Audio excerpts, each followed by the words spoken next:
falei para o meu marido, pega uma tesourinha e vamos rezando a Deus, vai dar certo. E já está sentindo mais leve? Porque quando tira um aplique, dá uma Ah, eu vou leveza. te Como é falar que é? que Ah, sim. Eu tô pensando se eu corto um pouco. Esse aí já é o seu todo? Esse aí é seu cabelo Já é já? todo o meu cabelo. Nossa, cresceu super Cresceu, né? rápido, meu Deus. Cresceu. Vem cá, Débora. Queria falar, bom, de cinema a gente vai falar um monte aqui, mas primeiro eu queria começar conversando sobre a novela, né? Salve-se quem puder. Sim, A sim. novela foi ao ar o último dia, eu acho que no dia 28 de março, Vai tirar e, esse meu comentário daqui. e Eu as vou dar um oi para gravações, ver se tá? eu consigo. Pronto. Deixa eu ver se eu consigo. Foi. Uau! Era... Era um filtro, perdão. Paloma! Perdão. Mas então vamos falar da novela Salve-se Quem Puder, com as gravações interrompidas por conta da pandemia, você no momento Sim. crucial da personagem, né? A personagem ia ter uma super virada, que agora tem que aguardar a segunda temporada. Como é que foi para você no meio do processo, né? Começa uma personagem, aí engata, aí de repente está lá só com a Foi curva um pouco subindo. frustrante, né? Porque na hora que engatou, na hora que estava ficando bom de fazer, porque no início a gente, pelo menos eu, me cobro muito, me julgo muito, e ali a gente estava chegando num lugar de só prazer, sabe? A personagem estava num momento divertido, eu ia trabalhar só para me divertir. Adoro fazer comédia por isso, porque vira uma grande brincadeira. E na hora que a gente estava curtindo, que estava ficando gostoso, a gente teve que parar. E meio que sem saber o que vai acontecer, se vai voltar, quando vai voltar, como vai voltar. É uma incerteza, né? Eu acho que ninguém pode nos responder, porque ninguém sabe que isso tudo vai dar, o que tudo isso vai dar, porque, de fato, é a primeira vez que todos nós estamos passando por uma situação parecida. Então, ninguém já viu isso antes, ninguém pode dar um parecer com precisão. Você não tem nenhuma notícia de retorno às gravações, nada de Ainda roteiro, de nada, nada? ainda nada. Eu liguei para perguntar se eu podia tirar o cabelo, podia, guarda ele para pôr depois, guarda. E Então só, agora, né? então agora vamos falar de cinema, porque a programação do Canal Brasil em maio está Não, vocês estão cheio, tá com bombando. muitos filmes Outro dia que eu vi a live do João Pedro aqui, que uma estava passando graça. o Gabriel e a Montanha. Ai, eu sou apaixonada, ele é um Aí a gênio. gente vai falar de Boa Sorte também. Sim. Bom, mas então avisando para a galera, amanhã às 11h10 da noite vai passar o Bruna Surfistinha. Na programação de maio tem Confissões de Adolescente, Entrando numa Roubada. No VOD tem Caramuru, Ai, que também entrando numa demais. roubada. Bruna Surfistinha. Tem um curta que você fez chamado Assim Como Ela. Assim Então, como ela da Flora. exatamente. Então, a programação do Canal Brasil está cheia de Tem que Débora passar mais o Seco. Boa Sorte, é o único que não vai passar. Então, já fico alerta então para a programação do Canal Fico Brasil, mas alerta a gente vai conversar sobre para mim, Boa é um dos filmes Sorte mais lindos nacionais que eu já vi. e é um dos filmes que eu mais gosto também que você fez. E também do cinema brasileiro, eu acho que a Carolina Jabor é uma craque, Ela é enfim, uma aos teus craque. olhos também. Bom, É queria demais. começar falando então do Bruna Surfistinha, porque eu lembro que na ocasião do lançamento do filme a gente fez uma entrevista e você me contou que, na verdade, essa personagem era uma forma de você se reconectar com tudo que você sempre quis ser como atriz, né? Jogar ali, se jogar numa personagem, enfim, mudar um mundo, uma personagem que mudasse o mundo. Queria que você me falasse um pouco da importância dessa personagem na tua carreira, principalmente no cinema. Na verdade, o cinema ele traz para a gente essa maior possibilidade, né? Que é de ter uma história com início, meio e fim, onde você consegue de fato planejar, pensar, esmiuçar as cenas e escolher onde você vai fazer com total potencial, médio potencial. Eu sempre chamo isso de uma linha do tempo, assim, do filme. Você consegue esmiuçar o trabalho num todo. Quando você está na TV aberta, você não consegue, você não sabe o que vai acontecer, né? O cinema te dá essa possibilidade. E o Bruna foi o meu primeiro grande personagem no cinema. Filmes de personagens são, para o ator, uma grande oportunidade, assim, né? Porque eu acho que Bruna Surfistinha, mais do que tudo, ele é um filme que conta essa história. Então, que me deu uma oportunidade enorme de poder mostrar, enfim, o meu trabalho. E esse foi o primeiro filme onde eu parei para entender o que é fazer cinema, parei para entender tudo que eu podia gerar com esse filme, aonde eu podia chegar, o quão eu podia me desafiar.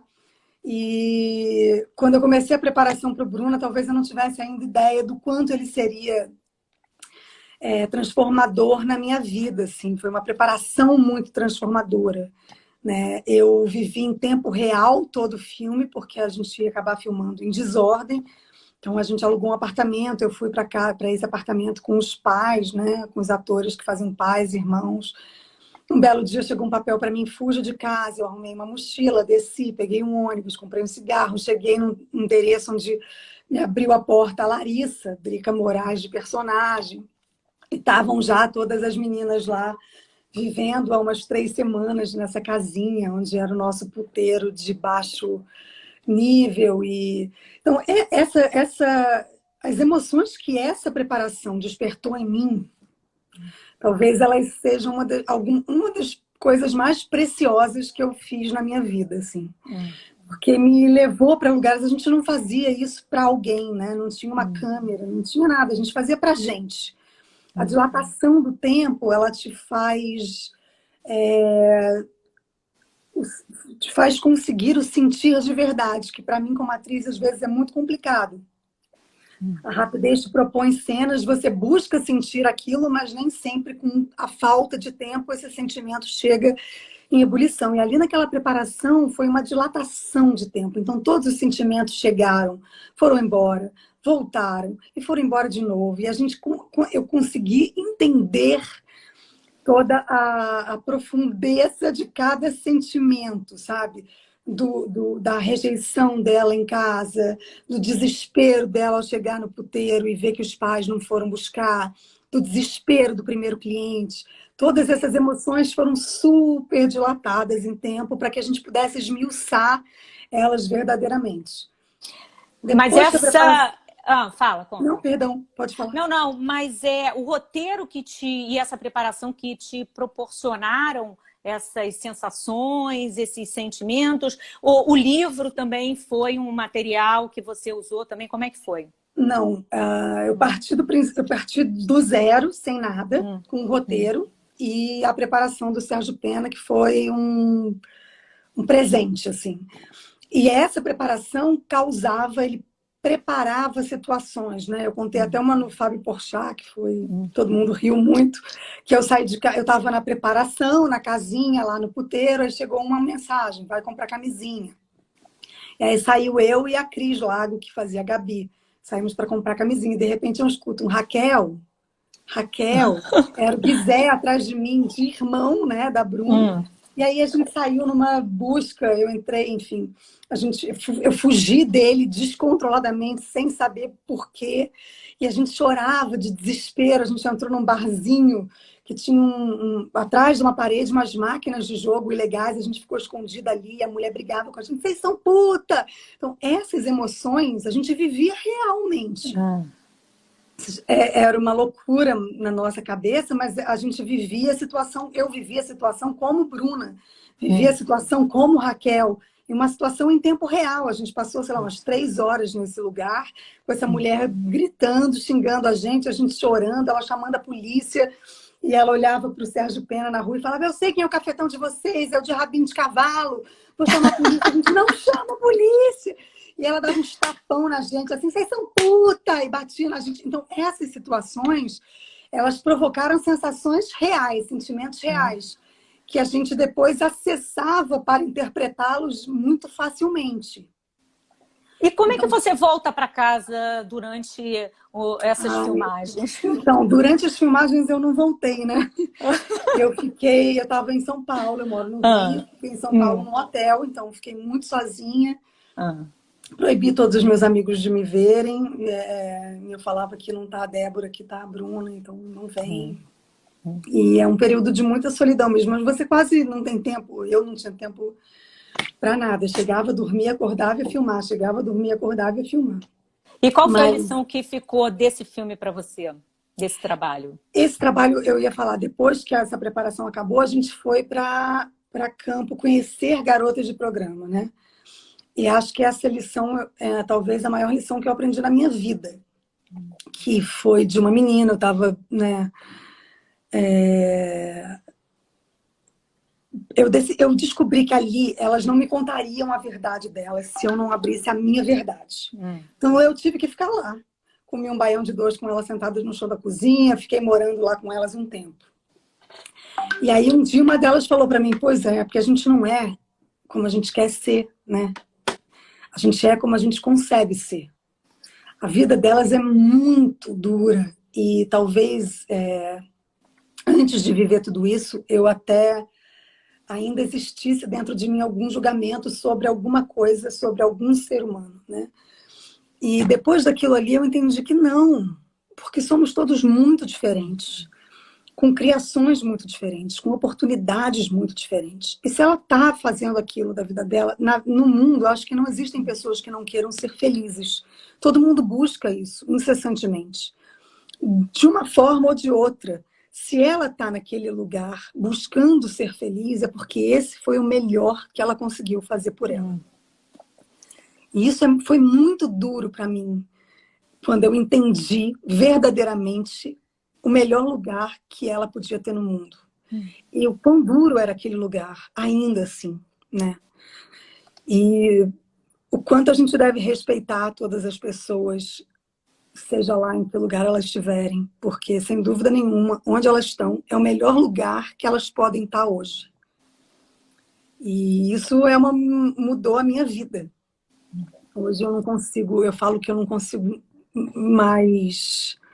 Eu não tenho mais, não me permito mais o julgamento, sabe?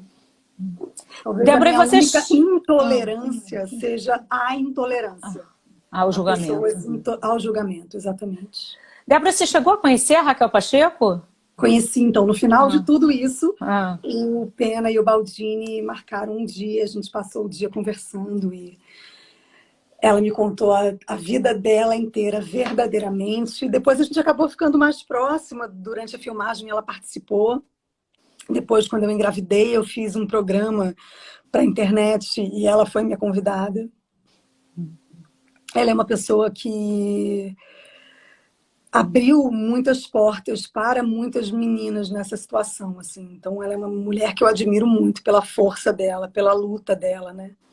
E por ela estar nesse melhor lugar que ela pode estar.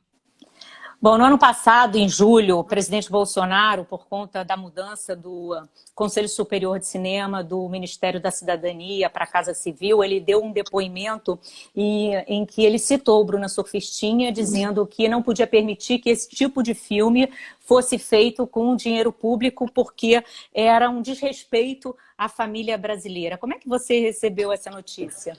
Eu até me pronunciei na época, porque para mim é muito doloroso alguém querer botar uma cortina no que existe, né? A arte está aqui para mostrar o que existe, para jogar luz nos assuntos difíceis de difícil debate, para que a gente consiga enxergar por outro ponto de vista e para que a gente possa pôr em pauta assuntos que precisam estar em pauta. A prostituição, de fato, é um assunto muito antigo, que até hoje existe um enorme tabu sobre ele, mas ele precisa entrar em pauta. Essas mulheres precisam de auxílio, essas mulheres precisam ser enxergadas, precisam ser vistas. Só existem prostitutas porque existem homens que pagam essas prostitutas. A gente tem que enxergar todos esses lados, assim, e ter um presidente que feche os olhos para algo tão latente no mundo de hoje, não só no de hoje, né, porque essa é a profissão mais antiga que existe, e que tenta limitar sobre o que a gente pode falar, porque não é só sobre a prostituição, a gente precisa falar sobre homossexualidade, a gente precisa falar sobre violência, a gente precisa falar sobre tantas coisas, porque são assuntos que ainda precisam evoluir muito no quanto a sociedade digere eles, sabe? Porque eles existem e todos são compostos por pessoas que estão nos melhores lugares que elas podem estar. Então, eu fiquei muitíssimo, primeiro, chocada, né? Com um pensamento tão retrógrado e tão diferente do meu. E, em segundo, muito preocupada com a Raquel, porque será que é justo a gente falar que a vida de alguém não merece ser filme? A vida de todo mundo merece a nossa atenção. A vida de todo mundo merece o nosso aplauso, né? As pessoas estão lutando para viver, né?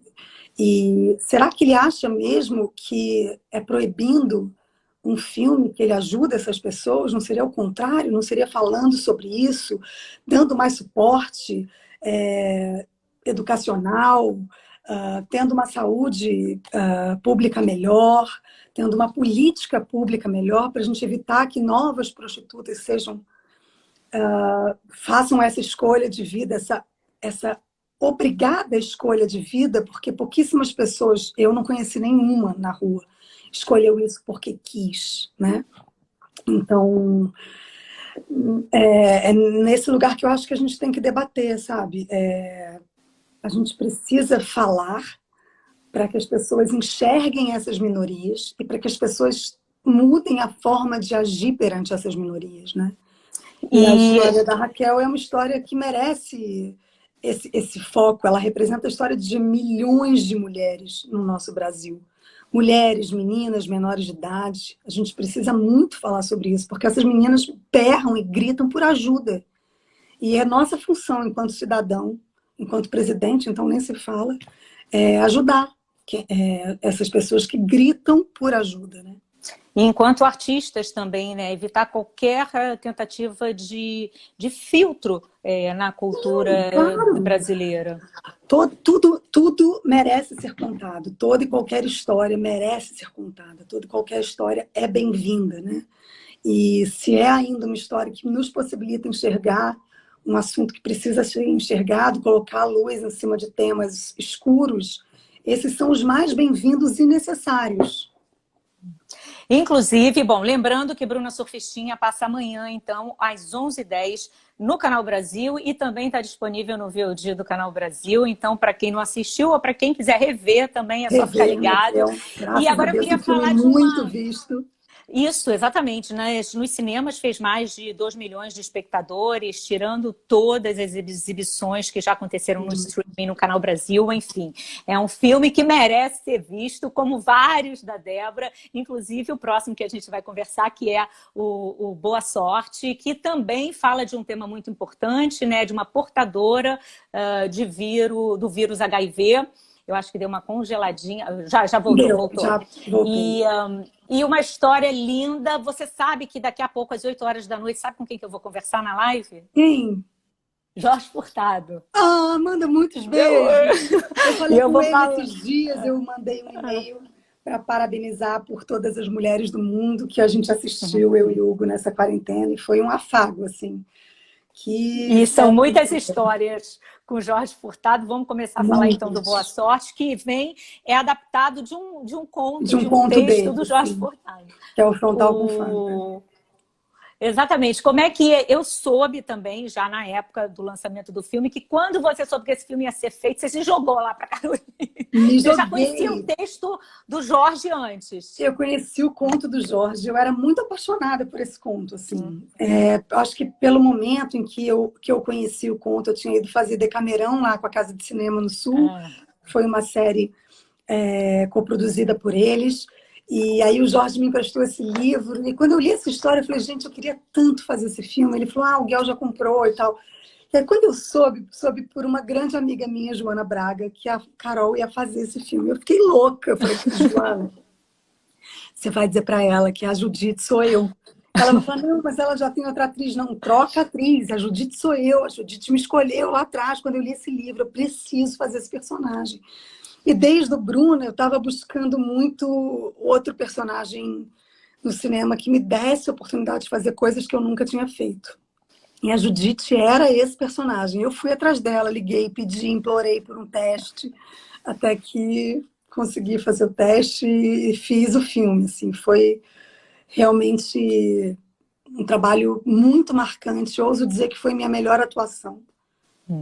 E foi um daqueles trabalhos também que embaralharam a sua vida junto com a vida, personagem, virou uma... Eu lembro, eu acho que foi você que disse uma vez que o Daniel Filho falava para você, quando você estiver fazendo um personagem, esse personagem tem que ser maior do que a Débora. Exatamente. Não é? E Eu nesse falava caso da sempre isso, Judite foi a mesma coisa. E Começou um as minhas processo... personagens, por coincidência, são mulheres muito maiores do que eu. Muito mais revolucionárias do que eu, muito mais capazes do que eu e que me ensinam muito na vida, né? E esse processo com a Judite já começou na questão da preparação do emagrecimento. Você emagreceu, sei lá, 15 quilos, 12 quilos. 15 quilos. E foi um processo difícil que ninguém queria. Carol tinha uma hora que falava, chega, já tá bom, já tá bom. Eu falava, não, quero mais, quero mais. E fiquei ali na raça. Dieta é uma coisa muito complexa para mim, porque eu nunca fiz dieta, não preciso fazer dieta, né? Tenho um biotipo de ser magra, mas emagrecer além dessa minha conta foi, de fato, um sacrifício. E chegar na Judite, que era esse olhar meio vazio, esse olhar que já enxergou a linha de chegada, sabe? Esse olhar que já viu o fim, era um olhar muito diferente do olhar vivo que a gente tem, do olhar curioso, do olhar que quer abraçar o mundo, que eu acho que é o olhar que todas as minhas outras personagens tinham. O olhar dela era um outro olhar. E eu fui conviver com algumas crianças terminais e foi muito duro para mim, assim, porque criança já é, né, uma coisa difícil de você aceitar, né, que a criança está ali no fim da caminhada. E um dia, eu muito triste lá nesse hospital, abracei uma criança chorando, ela falou, você está triste porque eu vou morrer? Aí eu falei, eu tô. Ela falou, não fica não, você também vai. De repente você morre antes de mim, né? Então, o entendimento que esse filme me deu, o entendimento que eu tive ali naquele lugar, é que realmente a gente está no fim. A gente está caminhando para o fim. E o que fazer dessa caminhada? Então, a Judite veio para mim como uma pessoa agarrada à vida, assim. Apesar de estar morta, né, magra, doente, ela era uma pessoa que amava viver e que queria viver loucamente todos os segundos da vida dela. E então a gente botou a cena dela dançando, ela pintava o corpo, ela ria. Então fazer a Judite foi um ânimo de vida, assim. Passei a enxergar a minha vida, o valor da minha vida de forma diferente por conta dela. E, ao mesmo tempo, é uma linda história de amor que acontece num lugar improvável, que é uma clínica de reabilitação, mas uma verdadeira história de amor, né? E uma história linda, né? Ali aquele final, quando ela faz a alusão dele com o cachorro, sabe? O cachorro ficava ali, eu precisava ir, eu não podia, no lugar que eu vou não pode cachorro. Eu sempre que vejo me emociono e é um dos filmes, eu falo, independente de eu ter feito, é um dos filmes brasileiros que eu mais gosto de ver, rever, e acho que ele passa muito pouco, fica aqui a minha revolta. Ele passa muito pouco, é difícil de achar ele, eu tenho um DVD, mas quem não tem, dificilmente consegue ver. Então fica a reivindicação. Fica a dica. E é muito lindo também aquela história da invisibilidade, né? Que o João conta para a Judite. E o quanto hoje, né? Isso também me faz refletir muito. O quanto hoje nós passamos por pessoas invisíveis, né? O quanto a gente deixa de olhar para as pessoas e enxergar as pessoas. O quanto a nossa pressa agora com a quarentena, a gente fica entendendo o quão desnecessário tudo é. E o quanto a gente, às vezes, faz com que tudo fique um pouco invisível em prol de prioridades que não são tão prioridades assim. E o que você falou também da finitude, né? Agora, nessa quarentena, a gente viu que a gente não tem controle. A gente não tem controle do mundo. Mais de 11 mil vidas acabaram, né? E eu estava lembrando também, eu assisti há pouco tempo Boa Sorte de novo, e tem uma cena que toda vez que eu assisto, eu tenho duas reações. Primeiro eu choro, e depois, quando termina o filme, eu coloco, até separei esse disco aqui, que é o disco do Caetano, que tem a música Vampiro, do Jorge Maltner, que é a coisa mais linda do mundo, quando vocês estão ali na árvore. Escuros. Ai, essa música, ela já tinha um sentido enorme na minha vida. Acho que foi o Daniel Filho até que me apresentou ela. E depois do filme, toda vez que eu a escuto, eu choro também, porque ela, para mim, hoje ela tem esse significado do amor improvável do João e da Judite, que é, de fato, um menino começando com uma mulher partindo, e o quão pode ser lindo e rápido, ou lindo mais rápido, mas que cada segundo vale a pena. E sem falar na sua cena com a Fernanda Montenegro. Isso foi um privilégio, né, gente? Que privilégio. Que pessoa maravilhosa. E ali, durante as filmagens, eu pude constatar que ela também, como eu, fica muito nervosa. E isso já me fez um bem enorme na vida, porque eu me culpava muito de 30 anos depois, ainda 32 anos depois, né? Eu ainda ficar nervosa quando eu entro em cena. E a Fernanda estava nervosa, então tudo bem, eu posso ficar nervosa o quanto eu quiser. E como é que foi o luto para deixar a Judite? Porque foi uma coisa muito intensa também na sua vida, né? Você chegou a adoecer. Os dois filmes foram bem difíceis, tanto Bruna quanto o Boa Sorte. Foram filmes muito difíceis para me despedir das personagens, porque elas vieram para mim de uma forma espiritual, assim, eu digo. Elas estavam muito dentro de mim e comigo. Então, era como se eu estivesse me despedindo da minha melhor parte.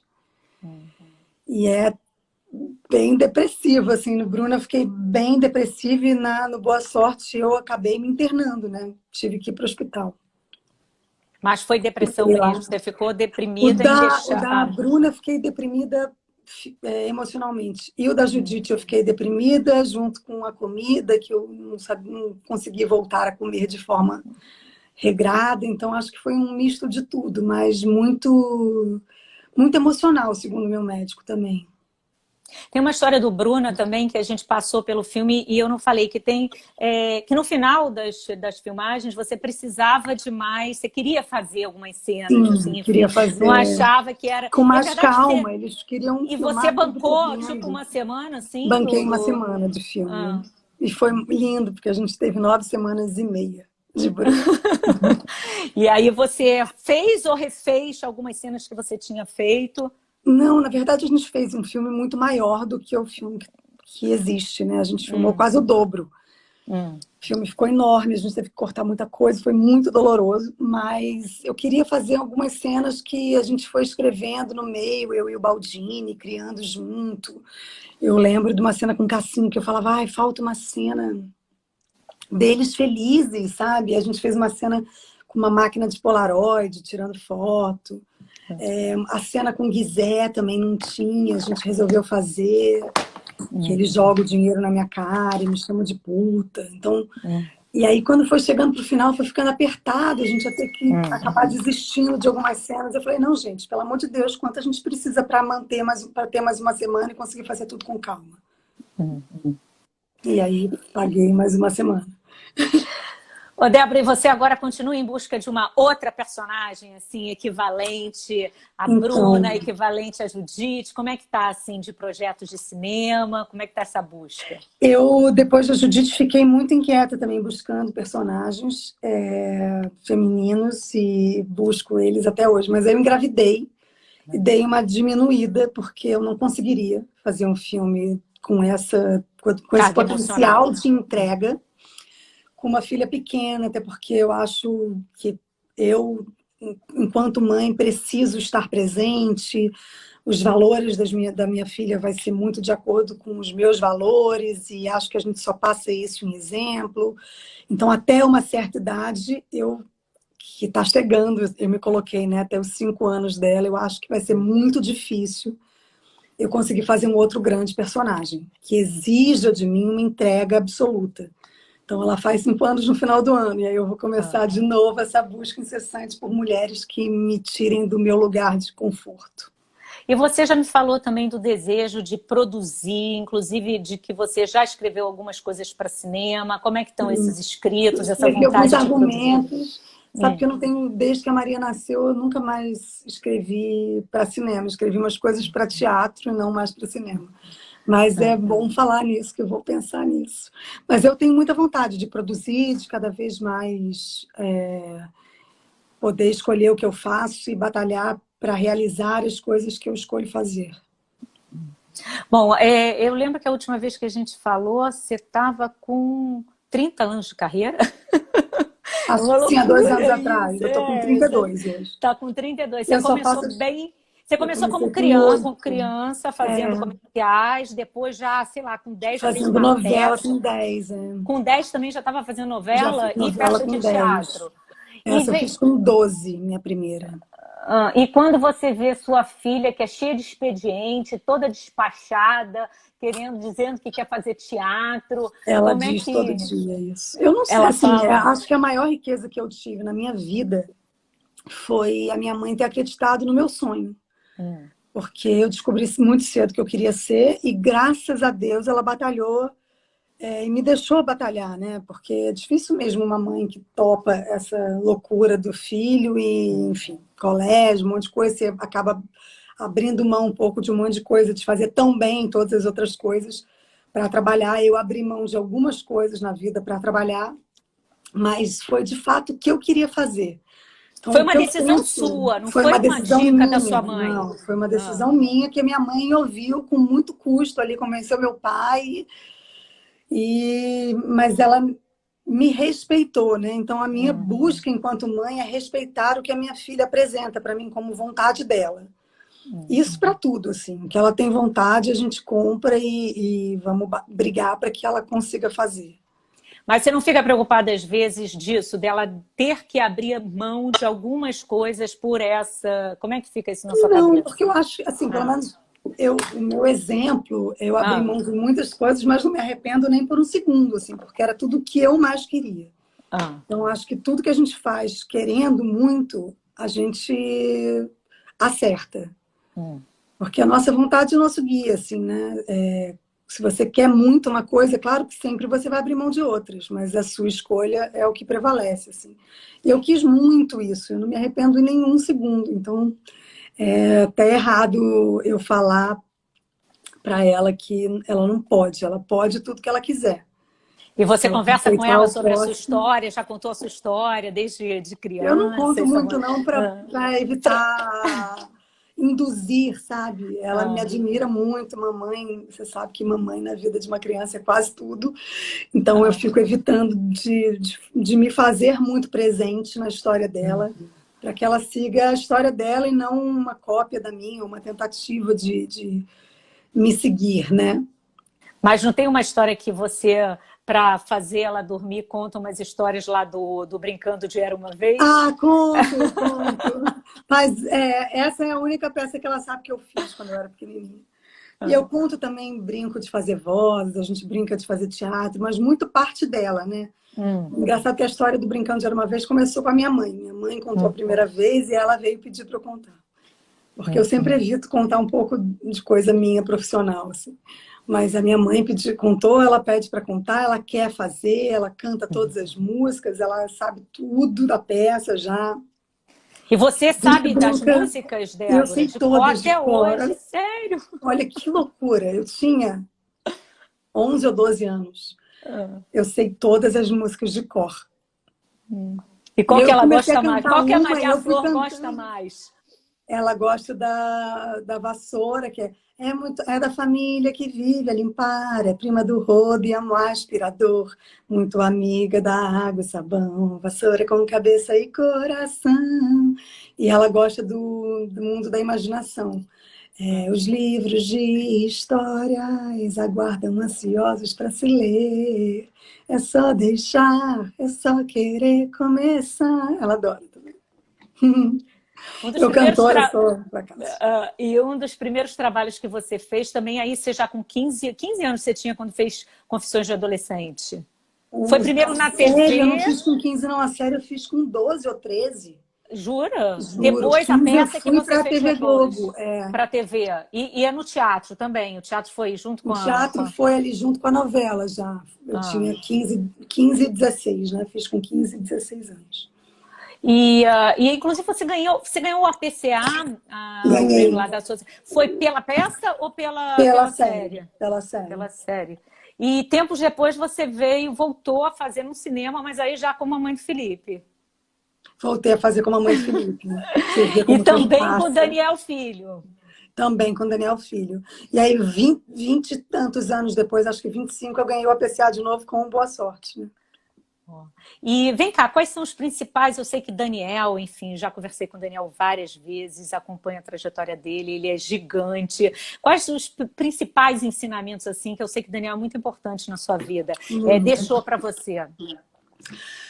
Ai, acho que um ensinamento básico é responsabilidade e fazer a sua obrigação. Então, era tipo, chegar na hora é uma obrigação. Decorar o texto é uma obrigação.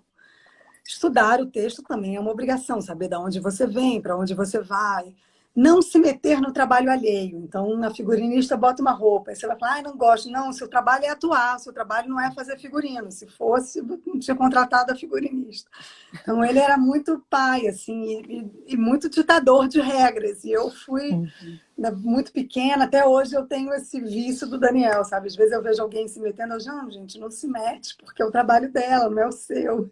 E respeitar o trabalho do outro, né? Comida de cena, essas coisas que às vezes você tá ali, não respeita muito e faz toda a diferença, porque é o trabalho de alguém.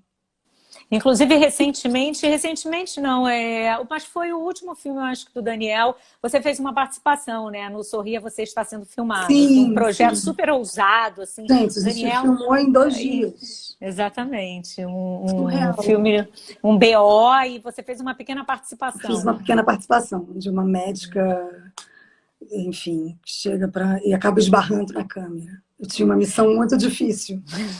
Então, lembrando, olha, que Confissões de Adolescente está também na programação do Canal Brasil. Agora eu quero falar do seu primeiro filme, que é com Jorge Furtado, que foi o Caramuru, né? Que veio da série. Primeiro vocês fizeram uma série, Invenção do Brasil. Sim. E depois foi... Então, foi a primeira vez que você pisou num set de cinema. Na verdade, a gente fez o Caramuru pensando em uma série. A gente não tinha ideias que ele ia virar filme. E aí alguém, graças a Deus, na hora de editar, falou, gente, se tirar essas partes históricas e de narração, isso dá um super filme. Fez um filme que eu me orgulho enormemente. Porque a Moema foi uma delícia de personagem. Assim. Foi a primeira vez que eu fiz um personagem de composição, sabe? Nossa. E o Guel é um diretor de muita marca, eu adoro trabalhar com muita marca, e foi realmente um presente.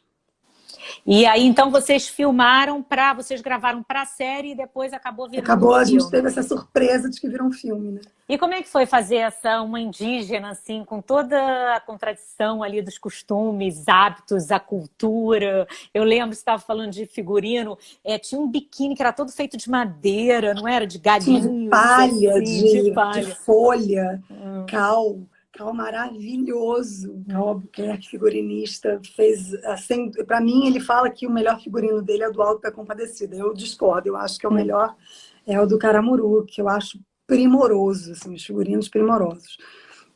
Mas foi muito louco assim também, eu era muito nova, eu devia ter ali 19, 20 anos, 21, não, tinha 21. Tinha 21. E foi louco, assim, difícil para mim entrar no meio daqueles grandes atores que eu tanto admirava. E imagina, Tunico Pereira, um dos caras que eu mais admiro na minha vida, e chegar ali perto dele, eles Celton, brincando de fazer a cena, né, rindo, e eu super com medo, assim. Ali eu aprendi a me divertir em cena. A Moema talvez tenha sido a primeira personagem que eu fiz me divertindo em cena. Então, eu tinha... Voltou. E aí se estabeleceu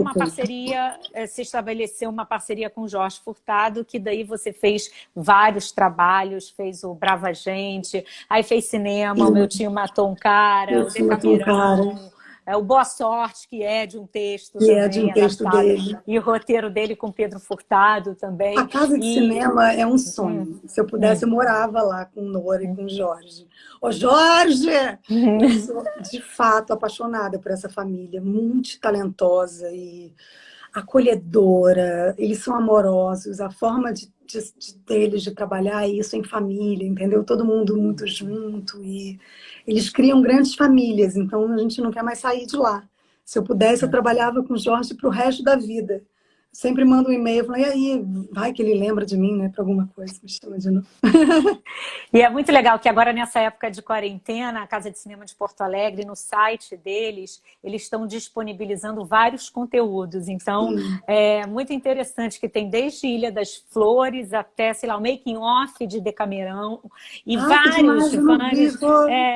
Vai que é uma boa dica, tudo de graça e vários conteúdos Ele mandou da o Casa de make-off Cinema de Decamerão por e-mail, mas é bom saber que está lá, que eu vou ver, eu não sabia. E eu trouxe aqui o vinil do Cinema Transcendental, do Caetano, por conta da música Vampiro, do Jorge Baltner. Aí fui caçar, porque eu lembro que quando saiu O Meu Tio Matou um Cara, o filme, eu fiquei fissurada pela trilha sonora. Então eu tenho CD. E olha atrás, olha atrás. Eu amo esse CD. Tem o Caetano cantando uma música que eu não lembro de quem que é. Tem, ó, tem o Caetano cantando, porque a trilha é que eu vou fazer do Caetano. Pra te... Essa música é linda. Tenho Pra Te Lembrar, do Caetano. É Tudo no Meu Nome, do Rappin' Hood. Gal Costa e Nação Zumbi cantando Barato Total. Nossa, a trilha é um primor. Eu tenho esse CD também. E a trilha musical é do Caetano e do André Moraes. Sim, André, meu grande parceiro, que me dirigiu no Entrando Numa Roubada. O outro filme que está no VOD do Canal Brasil e que o André é muito legal, cara, porque eu gosto dele. André é um grande amigo, pop, cara. André é meu irmão, um irmão que a vida me deu. Tudo que o André me chamar pode ser uma loucura do mundo que eu vou topar. André fez comigo esse programa que a gente fez grávida para a internet, para o G-Show. André é meu irmão, assim, irmão que a vida me deu, de verdade. É uma pessoa divertida. Depois que eu vi, não sei se você viu, O Destino de Miguel. Sim. Depois que eu conheci André com o Destino de Miguel, porque eu queria muito participar do Destino de Miguel, eu achava sensacional. E aí depois disso, o André virou meu irmão e não sai da minha vida por nada. E aí você fez o Entrando Numa Roubada, que daí você já brincou com o seu corpinho de novo, porque daí engordadona. Todo mundo, eu engordei 18, todo mundo achava que eu não ia engordar. Eu falava, André, mas pra quê? Eu falei, porque eu quero, vai ser divertido, vamos. Engordou mais do que engordou na gravidez? Na gravidez eu engordei 27. Que isso? Você ainda é louca por brigadeiro e pizza, é isso? Não, você acredita? Na gravidez eu enjoei com doce, nunca mais consigo comer doce. Agora eu tô gorda de comida mesmo. A minha gordice é arroz, feijão, farofa. Eu tenho muita sorte de comer e não engordar, porque eu como muito, mas comida. Na quarentena você já engordou, Débora? Não, acho que até emagrecendo. Meu marido fica louco, porque eu tenho comido muito mais. Como almoço, café, almoço e janta, né? Eu não como picadinho. Depois da gravidez que começou isso. E aí, acho que desde então, nunca mais tive problema para emagrecer, engordar.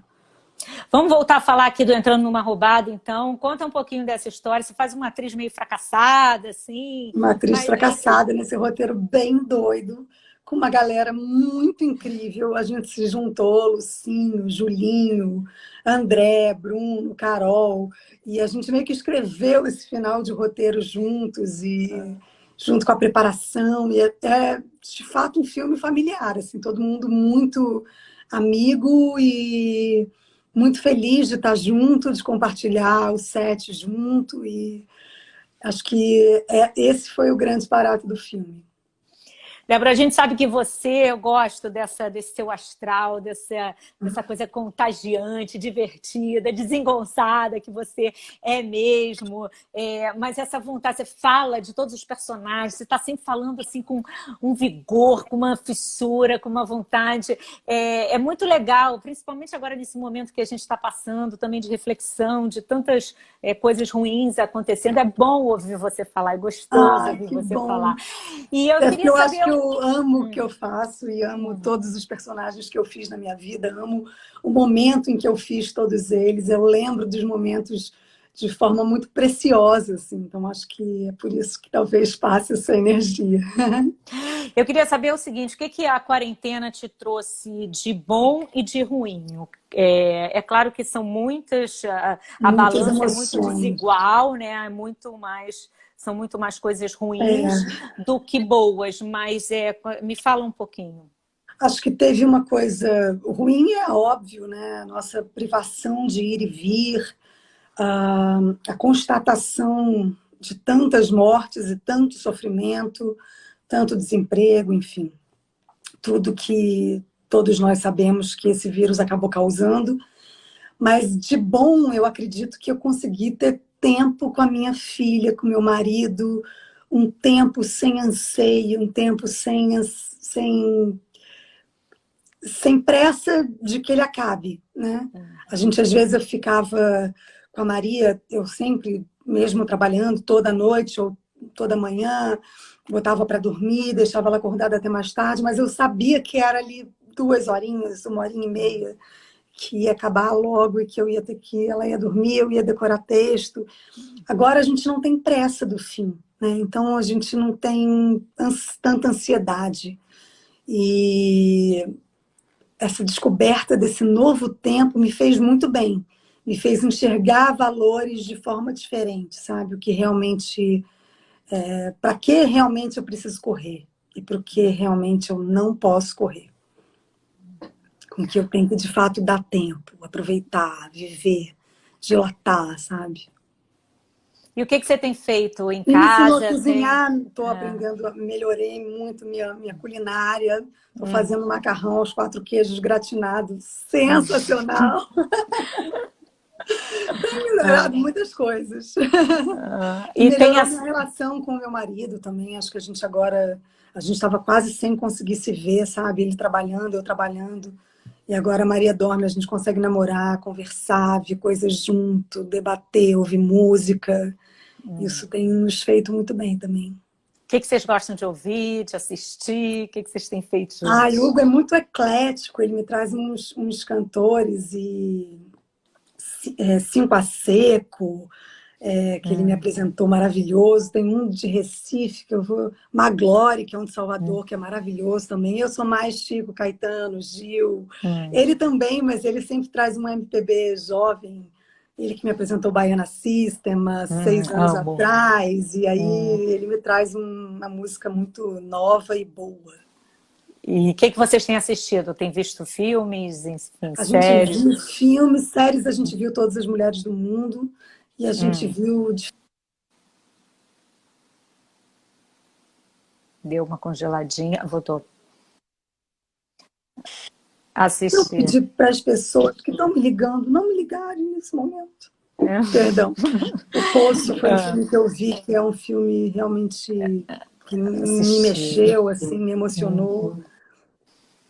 Porque fala também muito com os dias de hoje, né? Com essa história da coisa da comida, né? Que no início da quarentena todo mundo estocando comida, como a gente tem que Foi a nossa pensar. realidade, né? Na verdade, se todo mundo tivesse só o que precisa ter, a gente ia estar num outro mundo, né? Bom, lembrei do filme, que eu acho que foi o último filme que você fez, que é o Mulheres Alteradas. Eu ia falar desse. De Luiz Pinheiro, maravilhoso, um diretor que eu admiro enormemente. A gente namora muito para fazer outro filme junto. Ele tem diversas ideias sensacionais, um cara com quem eu quero trabalhar muito mais. A gente fez esse filme com diversos planos sequências e foi delicioso, uma equipe deliciosa também da O2.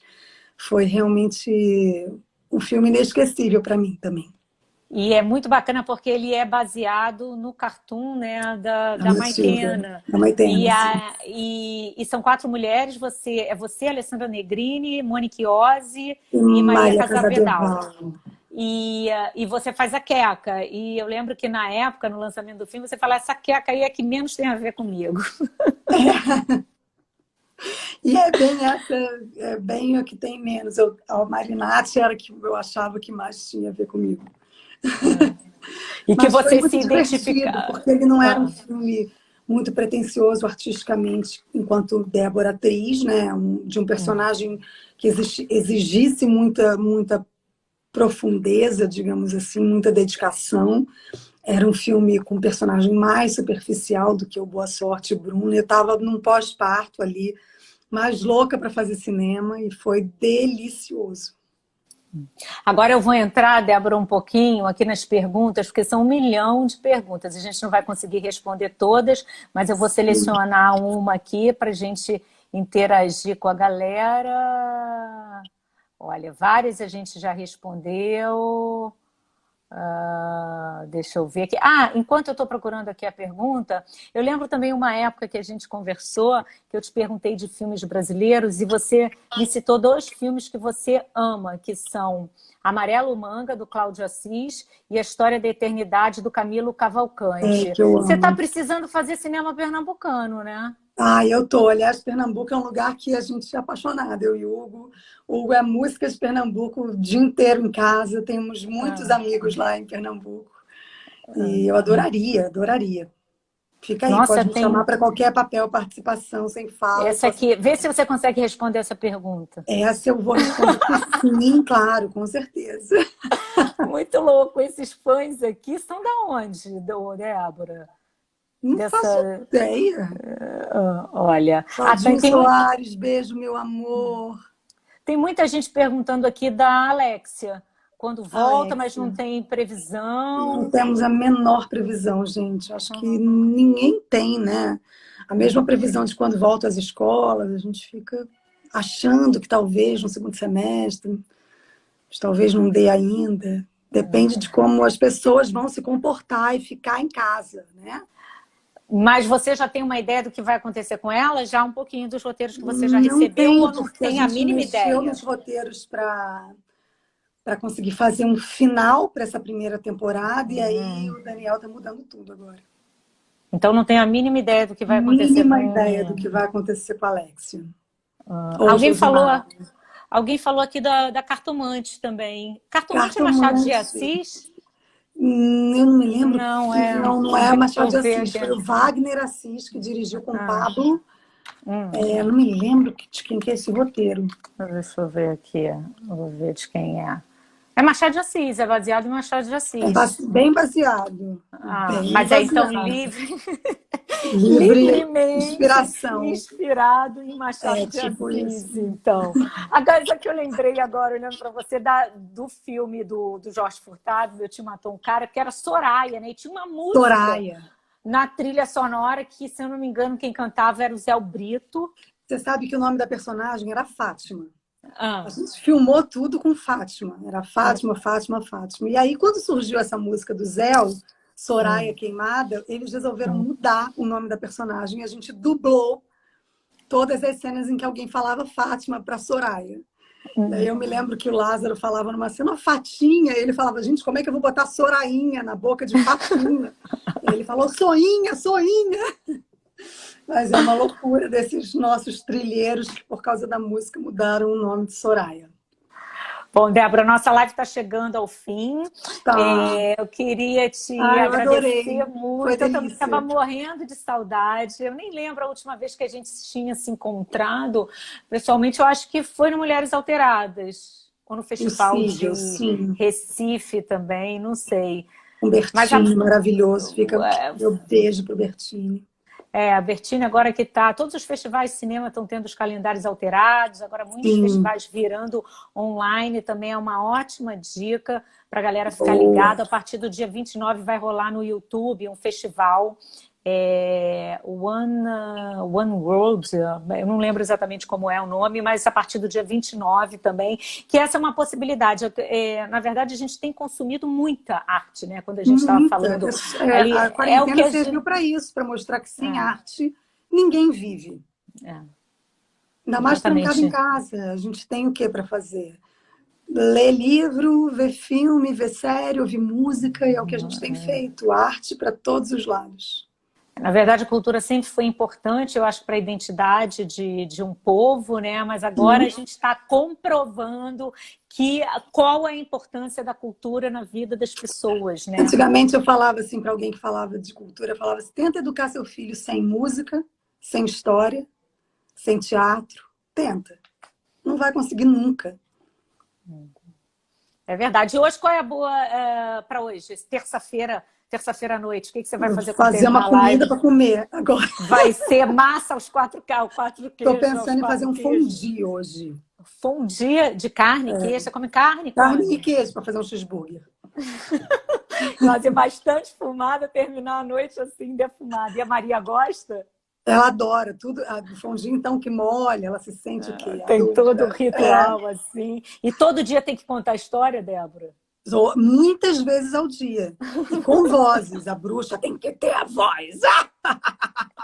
E a princesa fala com uma voz de princesa. Ah, Maria Flor, eu gosto tanto de você. É bom que você está praticando, né? Estou praticando o meu teatro infantil. Débora, quando terminar essa quarentena, qual que é a primeira coisa que você está com muita vontade de fazer? Trabalhar, você acredita?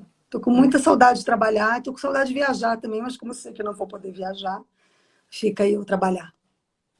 Maravilha. Então, eu queria aqui te agradecer muito essa live. Muito obrigada, Foi muito eu que legal adorei, foi um trocar prazer com você, enorme. conversar, é sempre muito bom. E queria que você convidasse todo mundo, então, para assistir a Bruna Surfistinha amanhã, às 11h10, no Amanhã. Canal Brasil. E fiquem ligados em toda a programação do Canal Brasil, que é sempre maravilhoso, mas amanhã, em especial, Bruna Surfistinha para vocês. E agradecer todo mundo que ficou com a gente aqui Agradecer a todo também. mundo, muito obrigada pela companhia. E tomara que a gente tenha entretido um pouquinho a terça-feira de vocês. É sempre bom, sempre fica melhor o nosso papo. Se às 8 horas, entre 8 e 9 horas da noite, você tiver de bobeira, dá uma entrada para mandar um coraçãozinho lá para o Jorge Furtado. Tá bom? Um beijo, meu amor. Muito obrigada. Adorei. Se cuida. Muito também. obrigada. Você também, Beijo. grande. Beijo.